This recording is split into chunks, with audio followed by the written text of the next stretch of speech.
Well, okay. Let's try this again.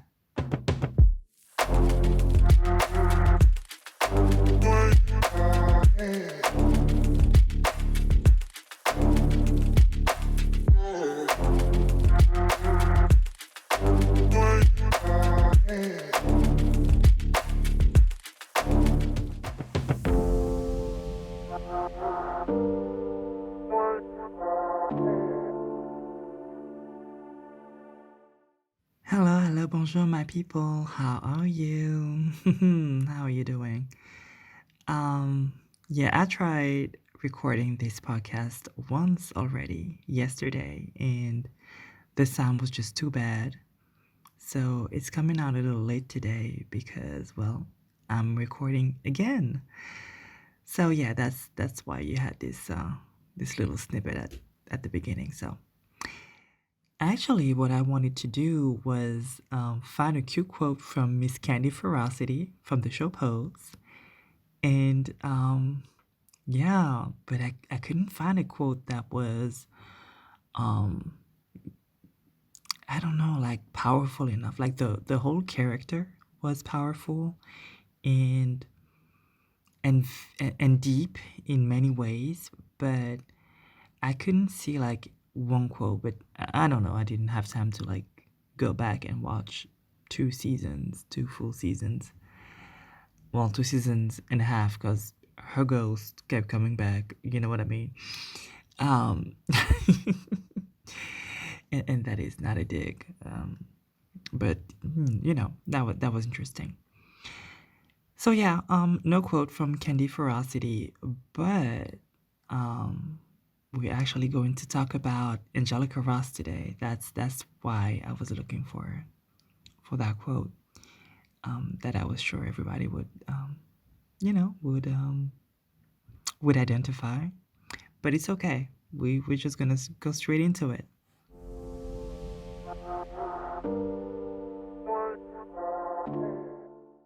Let's start with some updates though, because yeah, quite a lot happened these past 2 weeks. And let's start with something that's a little, that's not too fun. Um, if you've been with me for some months now, maybe you remember that I was a little concerned about some cannabis plants that I was growing. And pause, I'm talking about legal cannabis here in France. So um, I was growing it for CBD and not THC. It's a variety that is that's actually allowed. But I was a little worried that maybe the police would not make the difference, right? That alerted by the smell or the size of the plants or whatever, that they would come in and you know because of all the biases that we know, that perhaps I would not get a chance to actually prove um, that what I was doing was actually legal. They come, they cut. That's what they tend to do, right? They come, they cut, and you get a fine. And I didn't want that to happen, and then be like, you know what? But do analyze this, and then yeah, oh that's right. You were right, miss. No THC here. Yeah, but my plant is dead, right? So I was a little worried about that. So I don't know when was that. I don't remember exactly, but I was like, oh, these plants are getting big. They're looking like trees. um, well, they were like they were in a greenhouse. Um, but they were getting a little bushy. So I was like, you know what? Let me cut this and let me kill them. And then I was like, you know what? That was somewhere middle of summer, maybe end of June. I don't remember. And the I had kept like 2 plants that were a little taller than me, and I'm 5'10". So I cut them down. I juiced them. for the all the nutrients in the leaves. And I'm like, you know what? Let me not kill them. I'm gonna leave like a couple of branches and see where it goes. Fast forward a few months, and I see some flowers. The tiny little branches I left actually developed, and they were flowers. So um, I was super excited because I'm an herbalist. I do plant. I do have a garden of medicinal herbs, and I prepare tinctures and things like that. Um, and I wanted to prepare some CBD tinctures because I've noticed that it really helps with the quality of sleep. So yeah, I wanted to do that. Some people got in my garden last week and stole everything.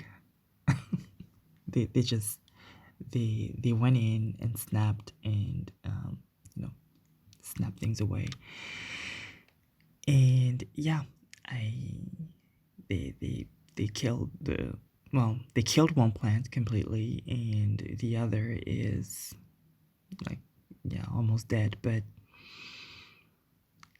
yeah, that was tough because I had been I've been taking care of those plants since like early March. I think the 1st of March is when I planted them. So it had been 6 months already. And I was actually feeding them like nutrients to help develop the buds. Um, yeah, and it's actually my first time growing any type of cannabis. So yeah, I'm not gonna do it again because I can't put that much effort into a plant and have people like they went through my neighbor's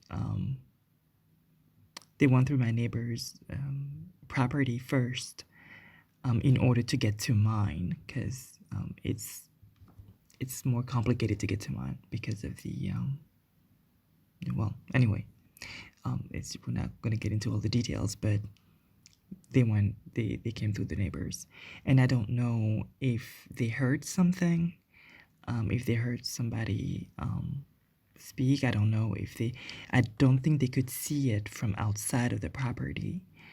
And I'm actually wondering if they weren't just there to steal and then just say, hey, oh, we have that, well, let's go. The thing is that those flowers, those buds were not ripe yet. They needed like at least a good month. So I don't know, like everybody loses because they're not gonna get high anyway. They're not even gonna get the benefits of the CBD because it was not ready, and I get nothing. I put so much energy and some money, right? Because you're buying nutrients. Even when you're growing organically, you still, yeah. But anyway, yeah. And these people actually came back the next day to steal more. There was a door that was left open, and they stole a bike. They stole a boat that, like a brand new boat that was still in the packaging and stuff.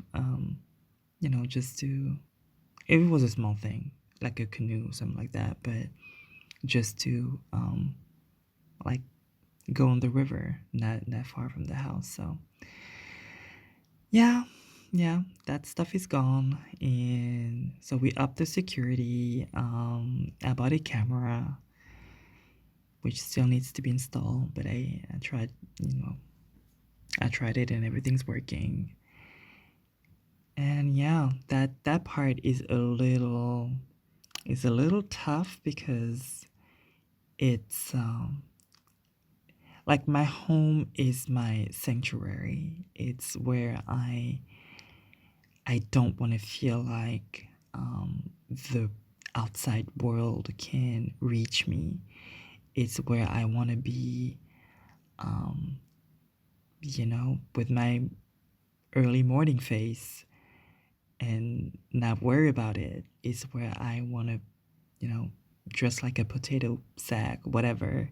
It's where I it's where I want to feel safe. It's where yeah, I mean literally my sanctuary. And it feels like it was defiled. Now they didn't get inside the house. I think they were just like young folks who just saw an opportunity and took it, but not like, those professionals that come inside people's houses even when they're home. That's not what it was. But still, it's I don't know. I don't want to be in the garden as much. I don't want to be if it's getting a little dark, I don't want to really be I want to lock all the doors and stuff like yeah. Anyway, yeah, that sucks.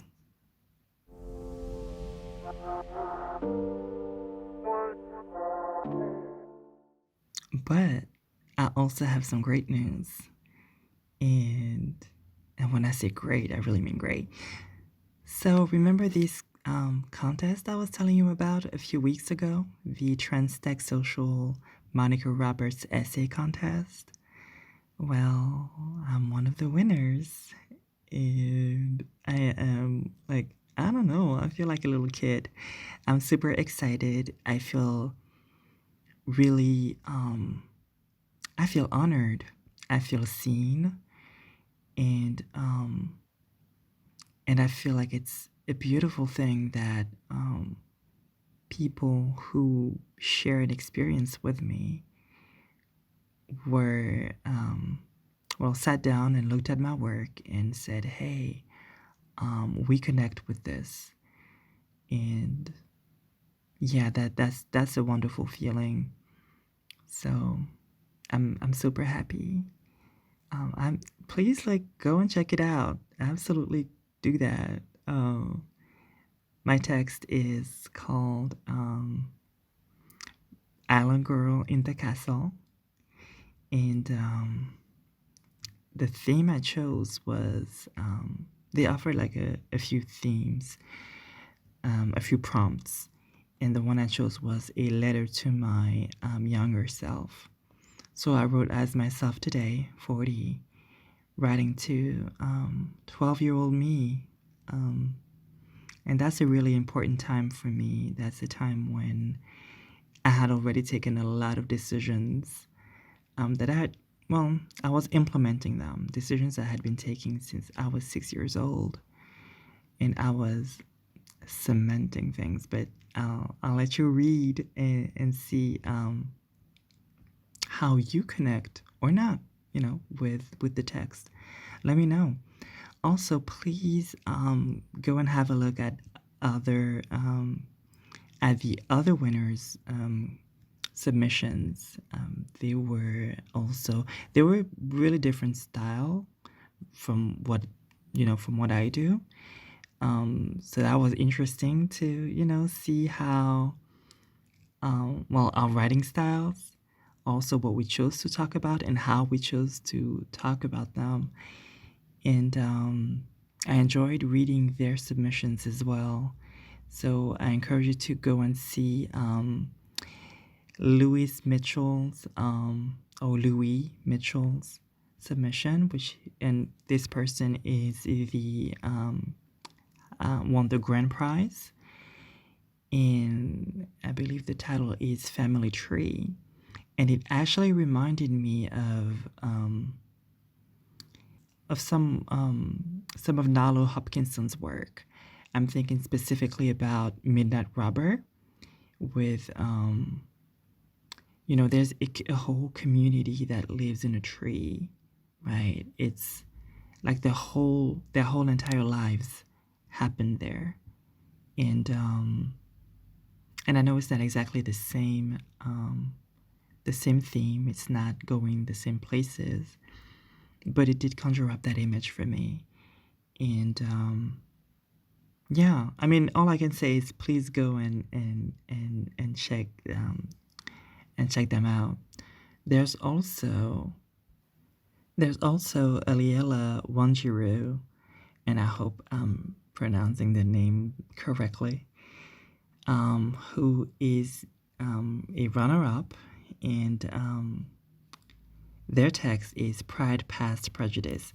I love the title, and it's written like a diary style, and I mean, go ahead and take a few minutes. Those are not really long.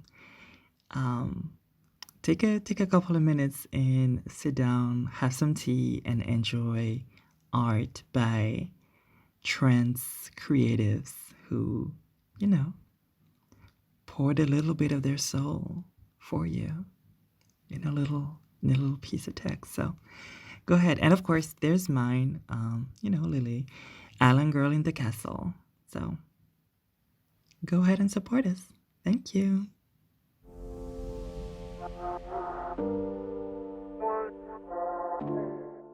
Since we're talking about support, you got some coin? Or better yet, you have some time, like 30 seconds. Can you comment under this podcast or wherever it is? Can you, I don't know, give a 5-star rating, give a review, share it to your friends, say how much you like it? Can you do that? That's free, absolutely free. But if you want to share, toss a coin my way, I will not say no. And if you want to do that, you can go to ftnpod.com, click on the donate button at the top, and make a donation of whatever amount you want. You can also join me on Patreon, and that starts at $2 a month. Just $2, baby. And yeah, I mean, I greatly appreciate that as well. But again, I mean, maybe I shouldn't say that, but I'm not actually expecting folks to be parting with their money, because I know how things are these days, right? I know that things get tough, and yeah, a share is also super valuable. A comment is a plus, definitely. I mean, all of that stuff. It doesn't need to be monetary. So yeah, do that. Come on now. Um, but I mean, thank you to anybody who is doing it, and thank you to anybody also who has decided to, toss a little coin my way, like I said earlier. So, thank you, thank you, thank you, thank you.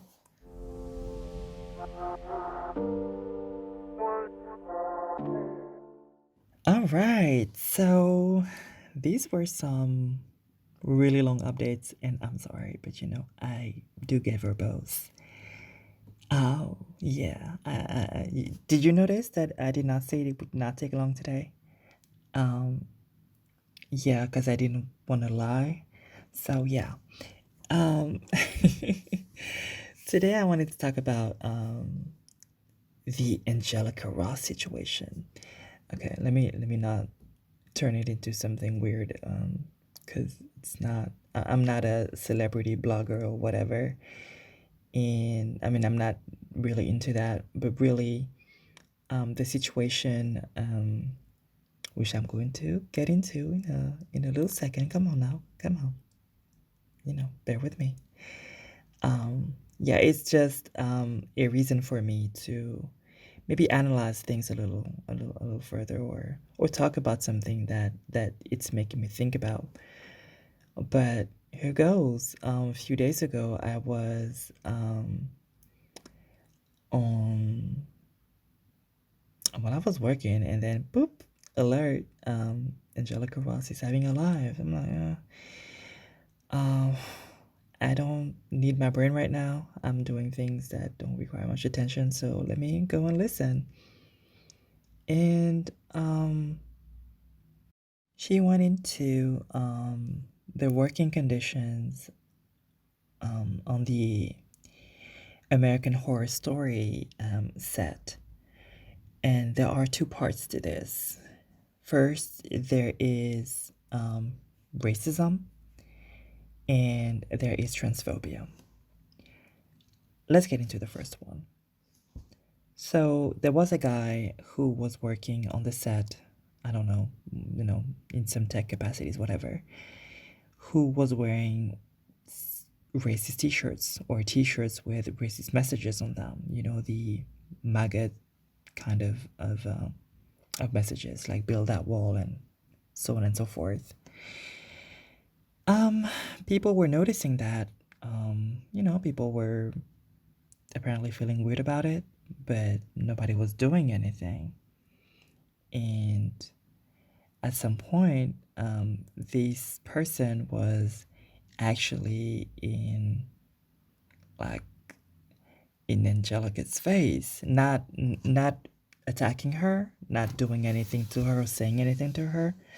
But this person was super like close to her for a scene, and yeah, that was extremely uncomfortable because their very presence already was making her feel vulnerable, unsafe, and powerless, especially because no one with actual access, no one with actual power on set was doing anything.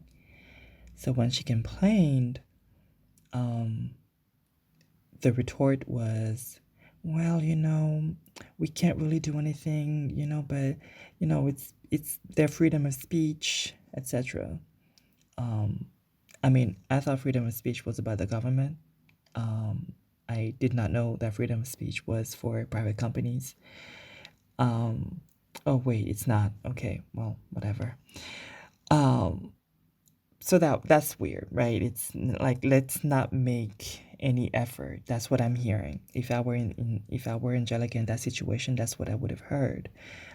We don't want to make any particular effort because things are running quite smoothly for everyone else, and it's just an issue for you because that kind of messaging targets you, but not us. So it's fine.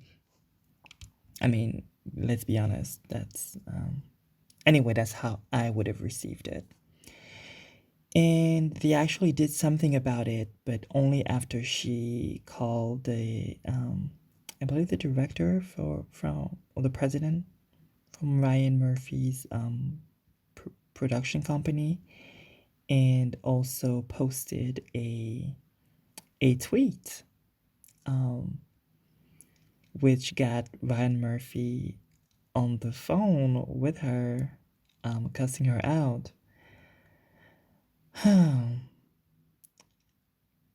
And here is where it's taking me. I find it extremely difficult to be a marginalized or very marginalized person in a working environment when there are things that directly target a person's marginalization.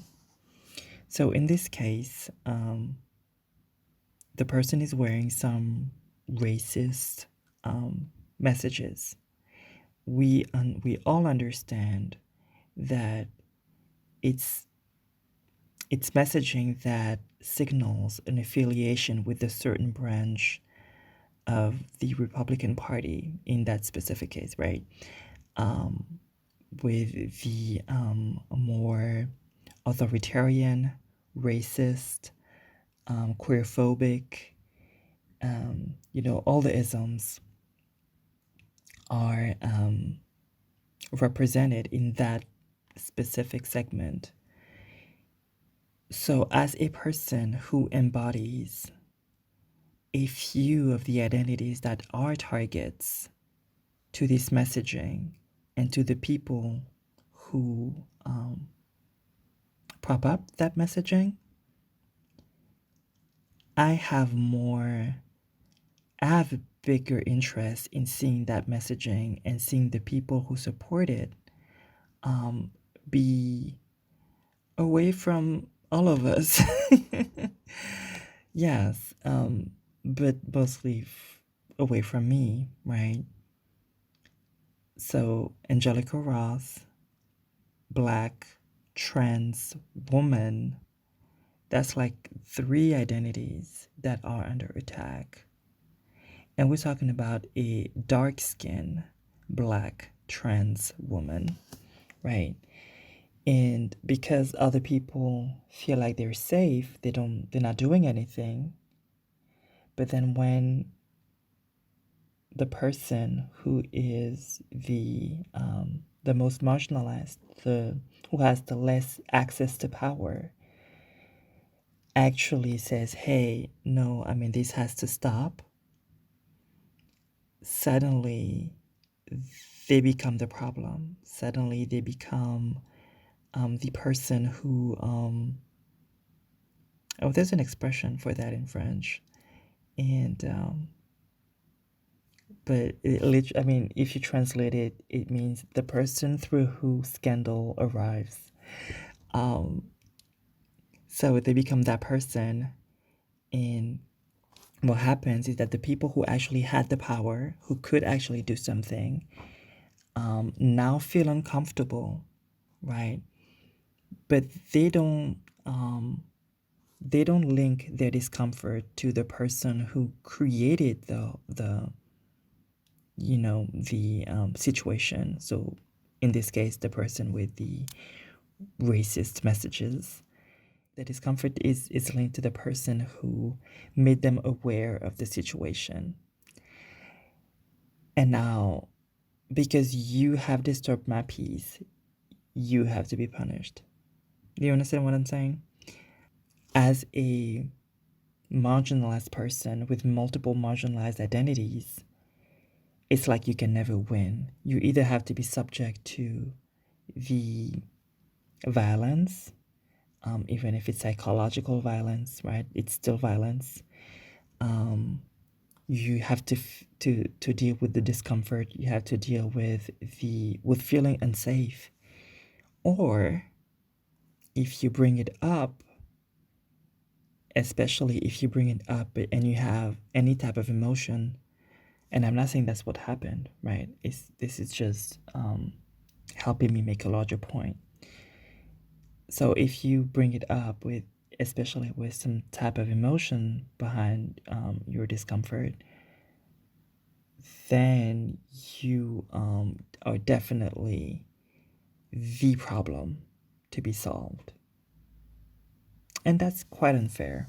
And I wish that people, especially in the corporate world, people in position of power, people who are decision makers, were aware of that dynamic when there are conflicts in the companies, when there are situations of psychological violence, situations of marginalized people feeling attacked, that they don't have to turn the marginalized person into a villain because that person disturbed their peace. No, the peace was disturbed when someone decided to exercise some type of psychological violence. I really hope that makes sense. But if not, I mean, let's talk. Let's talk.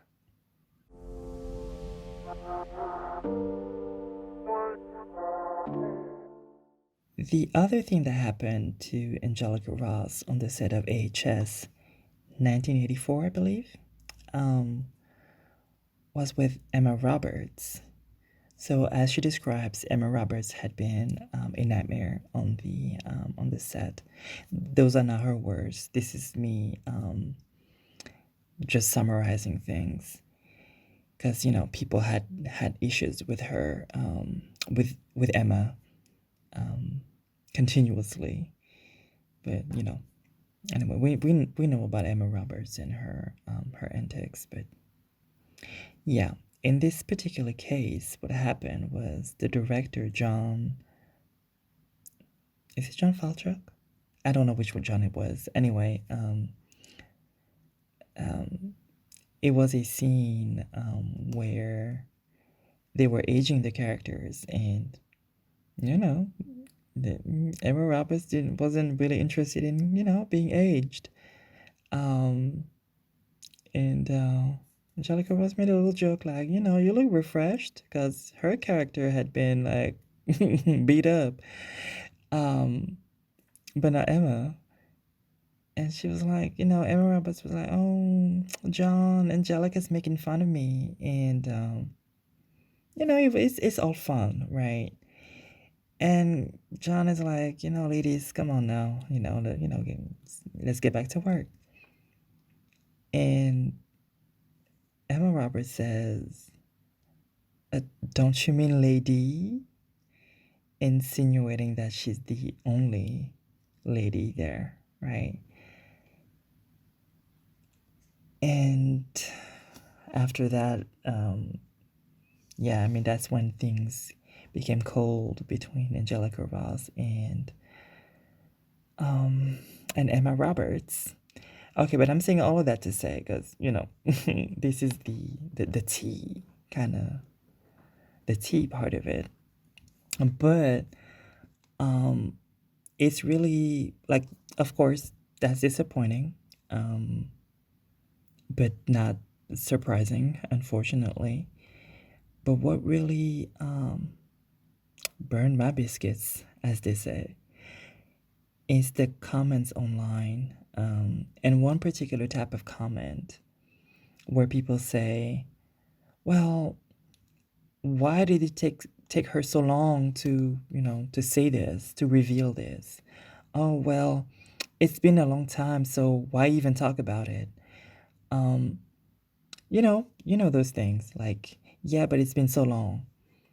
And every time I hear that, I'm like, you know, it does the passing of time simply make things untrue? Like retroactively, they become untrue. They become their impact at the time they those things happened suddenly gets erased. Like what does that mean? What is that even supposed to mean? And really, to me, what I hear when people say that is, um, I don't want to hear about it, right?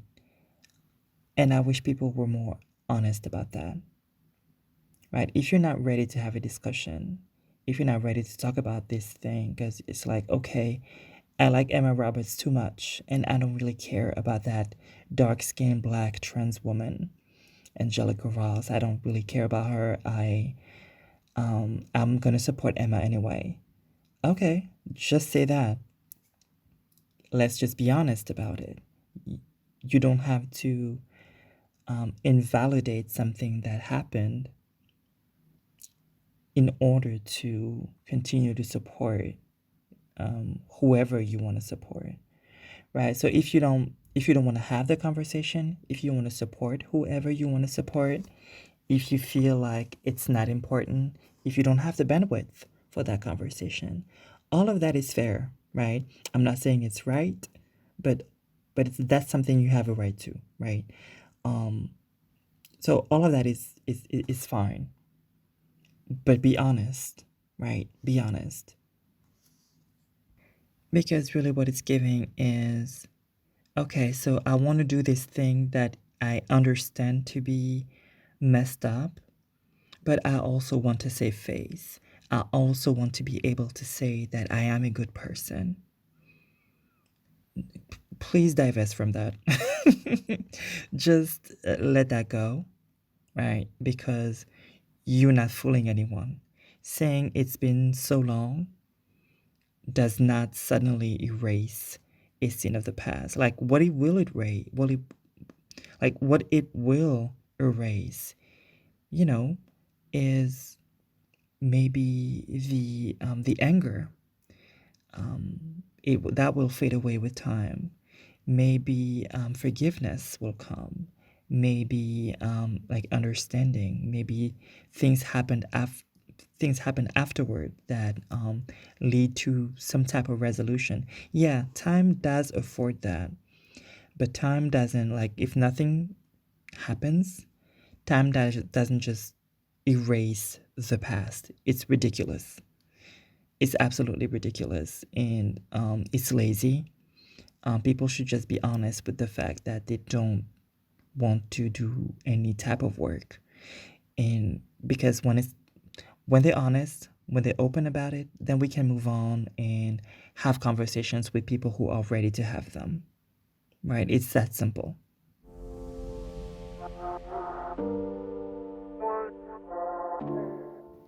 And no, I'm not saying that as a Angelica Ross stan. Although I do love her. I actually met her only once, but it's some strange thing. The first time I saw her, not in person but online, was through her story. The the the series, on the online series, and at first I didn't even know actually that she was trans, and then I saw her again in Pose, and I was like, "Ooh, that's my girl!" So it was great to have, to be introduced to Pose with a familiar face, and because that creates some type of connection to the show. And then I discovered these other new faces, and that was wonderful. But yeah, and there's this connection that I have, and I don't want to make it sound weird because it's not like the "I want to wear your skin," type of thing. But we have some similarities. We've both used tech actually in order to make money at a time when it was harder to find jobs, right? I also made the websites for people. I taught myself how to code, like HTML, PHP, MySQL, like I know we're not talking about the like super deep stuff, but that's absolutely great to write a piece of code for a website, you know, and I wrote quite a few pieces of code, and yeah, I mean, yeah, I find these similarities, and I just find that amazing. And yeah, and I only met her in person once. That was in Paris when she came for, I think it was for a Louis Vuitton campaign right before the pandemic. Like, she was in Paris, like we were having dinner when or like that same day, when they were saying that they were gonna shut things down, and she was leaving, I think, the next day or something. Um, but yeah, other than that, I mean, we only talk. We only talk through social and via text or whatever. But yeah, we're not like close friends. I wish, but if we were maybe in the same area. But anyway, that's not what it's about.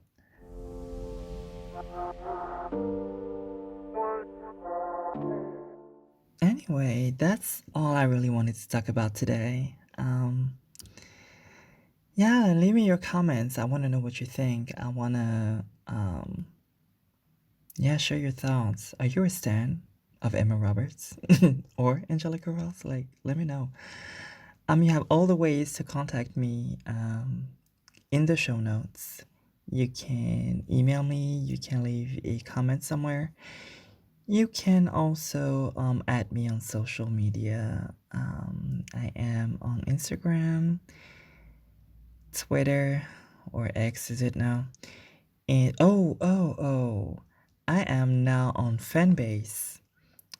That one is pretty interesting because you have the app where you can actually like chat with people, and you can actually post photos. You can you I mean it looks interesting. It's like Clubhouse, but a little different, but enhanced. And yeah, let's I mean come and see me there. I'm FTN pod everywhere, so on Twitter, Instagram, TikTok, and Fanbase now. You can find me at FTN pod. So FTN as in femme, trans, and noir. But I don't want you to tap all of that, so FTN it is. Okay, y'all. Thank you for showing up. Um, Again, please share. Please subscribe. Come on now. And I'll talk to you very soon. Bye bye.